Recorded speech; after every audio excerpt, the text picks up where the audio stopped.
მოედანზე ბორჯღალოსნები არიან, ასე ქვია ალექსანდრე ქურდობანიძის წიგნს, რომელიც რაგბის ერთგულ გულშემატკივარს ეროვნული ნაკრების ისტორიას პირველი თამაშიდან დღემდე მოუთხრობს. ეროვნულ ბიბლიოთეკაში ქართულ სპორტსმენთა ბიოგრაფიული ლექსიკონის პრეზენტაცია შედგა. ლექსიკონი იმ ქართველი სპორტსმენების ბიოგრაფიებს შეიცავს, რომლებმაც სპორტის განვითარებაში მნიშვნელოვანი წვლილი შეიტანეს.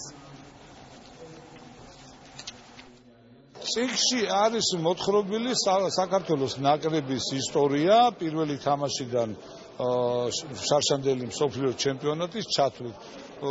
განსაკუთრებული მატჩებზე არის რამოდენიმე უფრო გაშლილად. საერთოდ ყველა თამაშზე ოდნავ მოთხრობილი. ბოლოში არის სტატისტიკური მასალა, ყველა მატჩის ოქმი.